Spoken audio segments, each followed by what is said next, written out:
Thank you, Honorable Speaker. Honorable Speaker, I also rise to support the committee's position on consideration of this business, Honorable Speaker. Honorable Speaker, as the mover, Honorable Chepkonga, has said in his movement of consideration of this bicameral relations bill, many of the amendments, Honorable Speaker, that have been proposed by the Senate have been overtaken by time. Honorable Speaker, it's important to note that the House, in consideration of all the amendments passed by the Senate, also, I believe by the time the committee was considering, the Supreme Court ruling had not come out. But the Supreme Court ruling is now out. And I must take this opportunity, Honorable Speaker, to note with great appreciation the great work done by the judges of the Supreme Court in arbitrating in a matter that should never in the first place have ended up in court, leave alone finding its way all the way to the Supreme Court of the Republic of Kenya. Because, Honorable Speaker, these are issues that between the two houses we should have been able to resolve. But, Honorable Speaker, in the book of Things Fall Apart by Chinua Achebe, somewhere that Okonkwo noted the need or the desire to celebrate all your achievements, irrespective of whether other people are celebrating or not. And he said that the lizard that jumped from the high Iroko tree to the ground had to celebrate and praise himself if no one else did. And therefore, Honorable Speaker, we are at such a point that the National Assembly, having jumped from the big Iroko tree, whether anybody else praises us or celebrates us, we must celebrate this House for our fortitude and our commitment to the word and letter of the Constitution of the Republic of Kenya as enacted by Kenyans in 2010. Because we are vindicated by the Supreme Court, Honorable Speaker, that indeed the Constitution of the Republic of Kenya as enacted in 2010 and passed resoundingly by Kenyans gave particular mandates to both houses, appreciating that we are now in a bicameral system of parliament, but also gave specific functions and duties to each of the two houses. And that's why I said, Honorable Speaker, we have gone through a painful 6 years. And many of us agonized over the years on why we need to be fighting in court between us and the Senate. And Honorable Speaker, you remember there are many, even in the last parliament, because, Honorable Speaker, I am lucky that at the time these 23 acts of parliament were passed, I was a member of this House. And through the agonizing 6 years, there are many members of this House also who almost gave up and would often question the leadership and the Speaker of the House on the need to be fighting in court.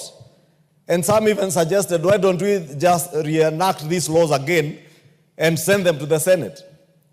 But there are many of us, Honorable Speaker, truly believing in the position espoused in our Constitution, that as much as we have a bicameral parliament, there are specific functions and responsibilities of each house. And the Constitution is clear on what manner of bills should go to the Senate and which ones need not go, Honorable Speaker. And that's why I take this opportunity, Honorable Speaker, to celebrate the Supreme Court judges, to celebrate this House for staying true to the provisions of our Constitution, Honorable Speaker. Honorable Speaker, you know, when we refer bills to the other House, we never do it out of benevolence or pity, or because we do it just to please people in the other House, or because we are not able to enact laws.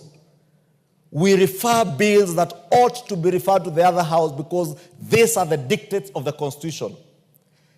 And the bills that we do not refer to the other House, we do not refer to the other House because that is what the Constitution dictates.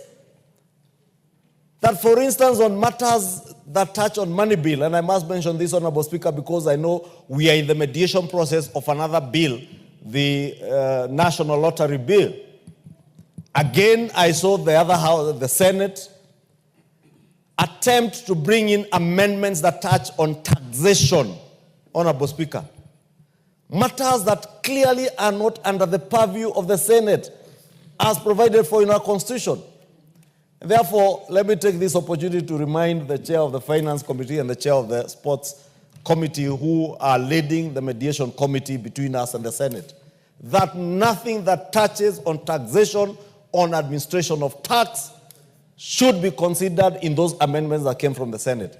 Because it was a disingenuous way of the Senate trying to participate in tax matters by introducing amendments to a National Assembly bill and introducing amendments that touch on tax administration and tax matters, Honorable Speaker. So that we get into mediation, and now we start haggling over those.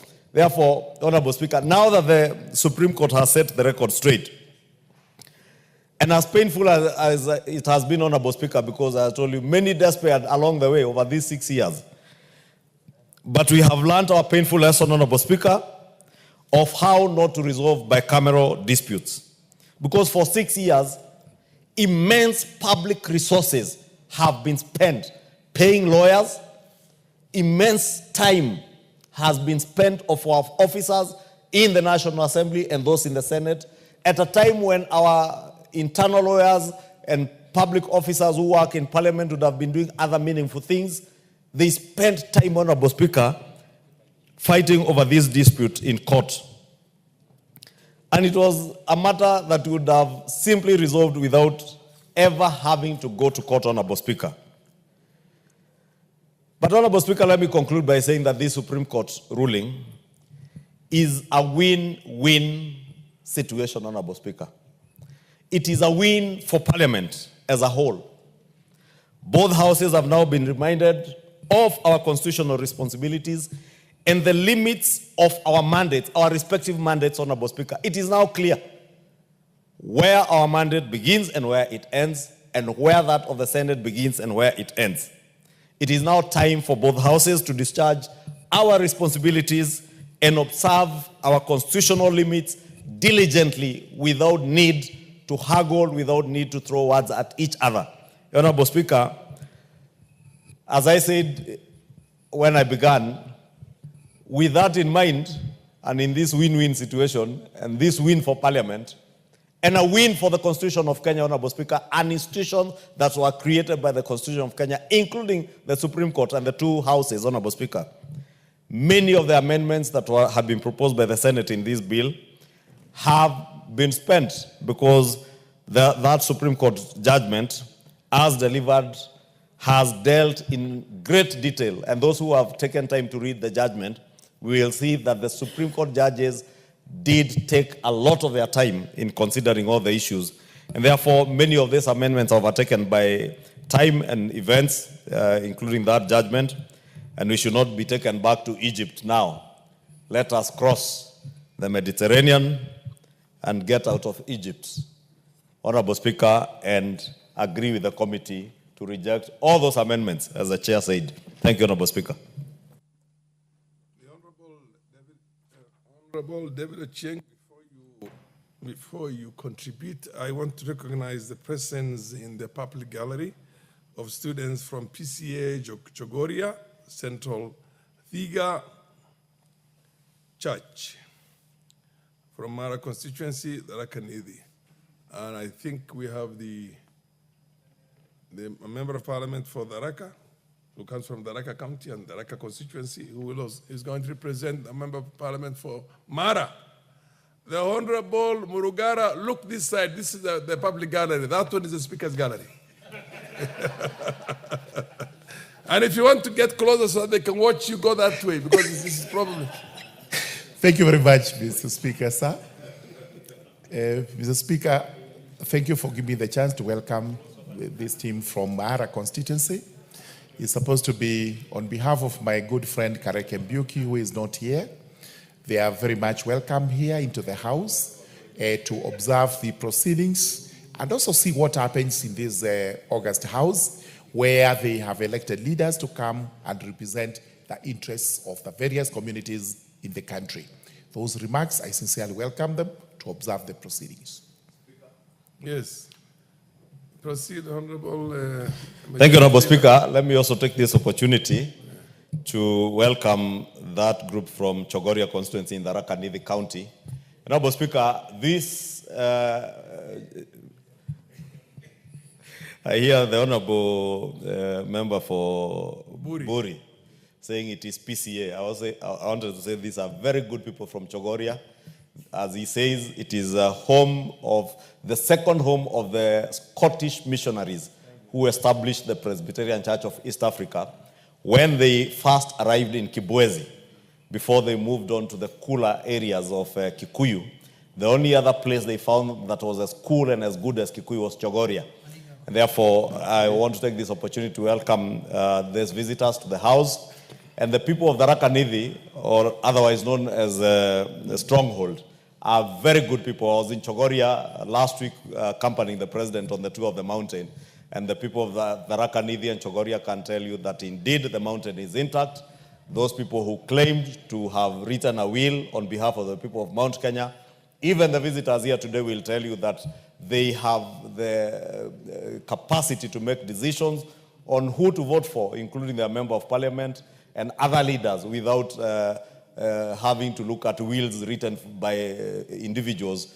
And indeed, when we went to Chogoria, the people of Chogoria told us last week that if anybody wants to do a will, you do a will for your wife, your two boys, and any other any others that you may have out there, but not for the people of Kenya, the people of Chogoria, or the people of Mount Kenya. Thank you, Honorable Speaker. The Honorable David Cheng, the minority leader. Can I give a minority leader just before you, because you had